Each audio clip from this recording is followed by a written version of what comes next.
Walk me through what you first saw, your expectations going into the program. I signed him up mostly to just see if it would be something for him to do besides just gaming all day long, 24/7, never engaging with anybody else. And I thought, okay, this might be a great way to get him to be at least thinking about engaging with others. I didn't have a whole lot of expectations. I really didn't know what to expect. He and I went through the website and I showed him what it said. So we talked about what the program looked like. But I don't think either one of us really had a clear really knew what he was getting into at the time. It was, I don't think it can hurt, so let's try it. And if he has fun for 6 weeks, we met a goal, that kind of thing. What caught his attention was the idea that it had to do with gaming, and that didn't mean I couldn't game, and it didn't mean that was wrong. It was like, oh, let me see what they're going to show me. And I think he got more out of it than he expected. Can you walk me through what you observed maybe halfway through the program? From the first get-go, the first class, he was really excited about it, he enjoyed it, and he wears his emotions on his sleeve, so you can see when he likes something and when he doesn't pretty quickly. He really was enjoyed the fact that I think part of the mystery of not knowing who the other people were, because the app was really cool to him and he thought it was really neat. So he had 2 classes under his belt when we went to Europe, and one thing that really stood out for me was the fact that we were gone for 10 days. He had absolutely no access to internet other than a little bit on his phone every once in a blue moon. He had wanted to take his gaming computer with him. That was his plan. And I was like, there's no way you're dragging that thing through Europe for 10 days.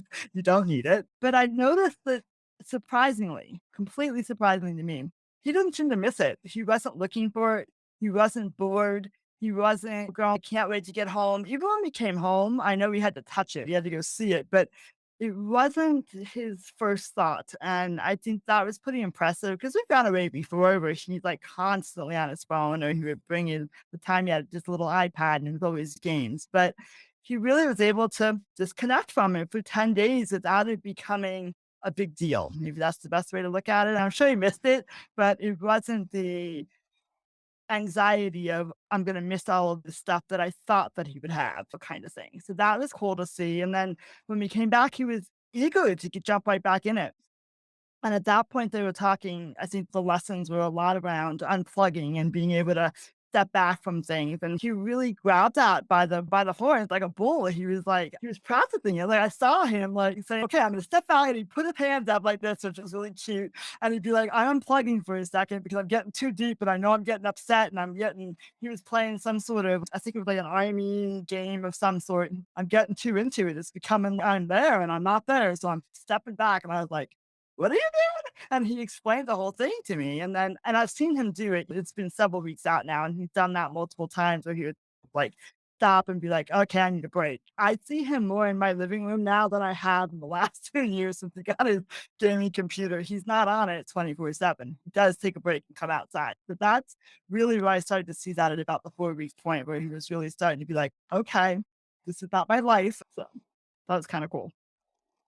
What do you think is happening? What is the source of this switch? I think it's interesting to me because my brain works really hard in trying to figure out kids and what they're doing and why they're doing things. And I feel like he, somewhere along the line, in whatever the lessons were, and as I said before, I wasn't in the room with them, so I don't know what was said, but somewhere along the line, it clicked to him that the games were just games. They were not his every moment of his life. And I think for a long time, and this is my own fault as a parent because I just let him do it, but he was so ingrained in those games, so ingrained in wanting to be on it 24/7 and connecting to his friends that way, because especially during COVID, you couldn't see anybody. So that was your connection. But he was so ingrained to this is the only way to do it that I think through the conversations or whatever it was that was going on during those sessions, he realized that, yeah, it's okay to have fun. It's okay to enjoy your games.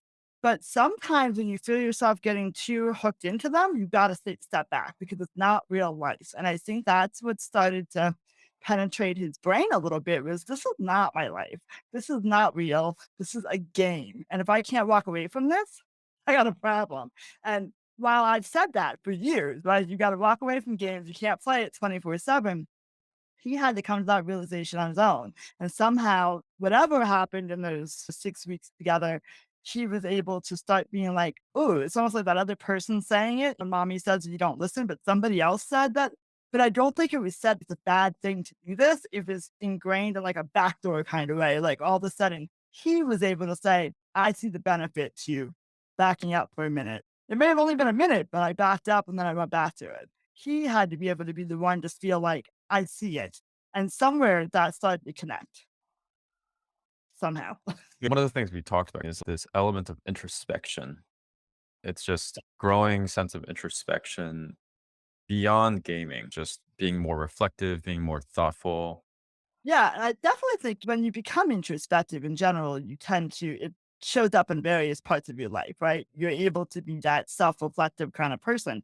And I've seen it in a couple of different ways. There's been a lot of conversations in our house around all the things going on in the world, from the mass shootings to everything else. And at 14, you never know where a child's going to be as far as being able to accept and understand and process those things, because every child's a little bit different. And we've never been one to hide that kind of stuff. We've always had those conversations. But I do see where he's, in addition to the gaming, he's able to like we had a really tough conversation a few weeks ago. He was having some issues at the end of school last year. And I was trying to get to the bottom of what was going on. And every couple of weeks I would nitpick it a little more and try to piece it out.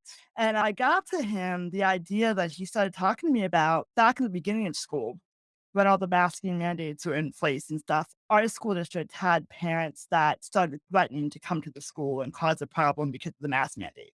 When it happened, I talked to him about it. I thought he was good with it, kind of let it go, never realizing that it was actually was sitting in his brain all year long in a very small way that would pop up in different situations. And he was finally able to tell me that. He was finally able to walk me through the fact that he was understanding that some of the anxiety he had about other things that he wasn't telling me about was from that moment at the beginning of school, like a couple of days when the cops are all over the school every moment, that he said, "I think it still has me stuck on that." Like, I think about that, and then I hear about the shooting, and I feel like that's a really high level introspection for a young kid that I think came from this program, because while he's learning about I have to step out of the video game, he's also learning about that there's a lot of things that happen in this world. Not everything is happening to me at this moment, even though it feels like it. But I have to be able to sit back and analyze it, talk about it. And if you're saying your fears out loud, it makes it a lot easier to deal with. And that's what he was finding. I talked to you about it. Now I feel better instead of keeping it quiet all year long. And that was just the conversation we had 2 weeks ago, and I was like, "Okay," and I attribute the program to that. I feel like what he's getting out of that is allowing him to be a little more introspective than maybe a typical 14-year-old would be, or maybe this is where he was going anyway. It's just helping him get there. But those are the kind of things that I've seen him be able to he's always been an analyzer. He's always got the brain of thinking about why things work, but now it's becoming more of like, why is this affecting me? And how is it affecting me? Not just, oh, this is how it all comes together. He's being able to connect those two things. There's the bridge between just outside of this program, outside of the pipeline between you and your son has grown. Would that be a fair characterization?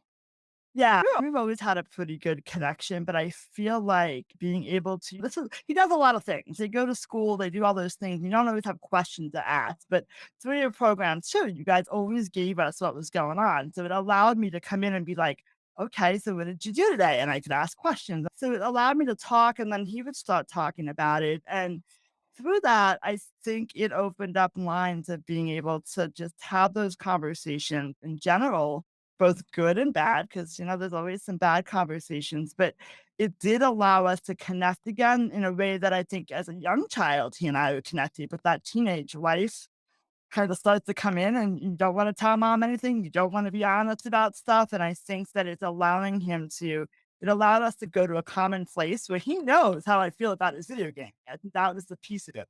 He knows that I would be like, you spend too much time in the video games. You need to get out. Like he knew that. And I think it was always a negative thing. Like it was a battle, right? Two people trying to butt heads. And now I've been able to accept the fact that he video games and know that I'm increasingly talking about what you learn about stepping away from it. It's not your all consuming everyday life. And I think that I can come at it in a totally different angle because now, remember what you learned and what did you, and they'll be like, oh yeah, and we'll talk about that kind of thing. So I'm no longer the bad guy with video gaming because number one, I let them do a program that involved video games. And number two, it just allows me to be like, I also have accepted the fact that you've got a video game. It's okay. And it helped me to be able to say, it's not all or nothing. It's a balance and it's being able to step out when you need to step out. And I think as parents, we get stuck in this video games are bad. You shouldn't let your kids do this. Even though that's today's world, let's be honest. The world we live in today is technology. He's going to need that technology. He's going to grow on that technology. It's not going anywhere. But as a parent, we've been taught that it's bad to let your kids spend all this time on technology. So I think it's allowed me to feel like, okay, maybe I'm not such a bad parent because I did it, and maybe we can still salvage all of that by making sure that she learns healthy habits with it. What would you have for other parents that might think about this program? So I think I would say being someone who's afraid of technology and going back to that whole stigma around it, the really bad stigma. Again, our kids are going to be a part of the technological world. And I actually saw something just on Facebook the other day with it was a Mario Brothers, like an old Atari type of game. And it talked about how we would spend days trying to make that jump right from the one little lily pad to the other. And even in my era, we spent a lot of time on video games. It wasn't quite the same as today, and it's much more realistic what they're getting into. But I think we have to embrace the fact that this is the world we live in. And what we want to do is give them the tools they need to be able to live with that video game and that world that they're in successfully with teaching them healthy habits. And that's really what it comes down to is allowing them to learn how to be the kid they want to be in the world they live in, but know that they can say, I need a break. Because we can say, I need a break all we want until they learn that, until they figure that out and know that, oh, it's okay. I can shut it down and nothing's going to, the world's not going to end because I didn't get whatever it's called, number one place seed. I think we have to really figure out how to allow our kids to exist in the world they're in.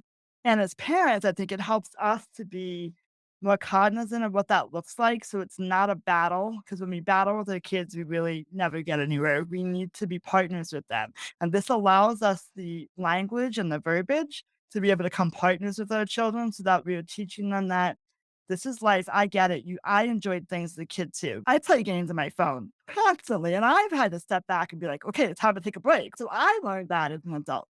So I think it's really important to really think of it as more than just allowing them to video game. It's about allowing them to learn how to manage video gaming and how to manage emotions and feelings and the intensity that comes with some of those video games so that they can be healthy video gamers.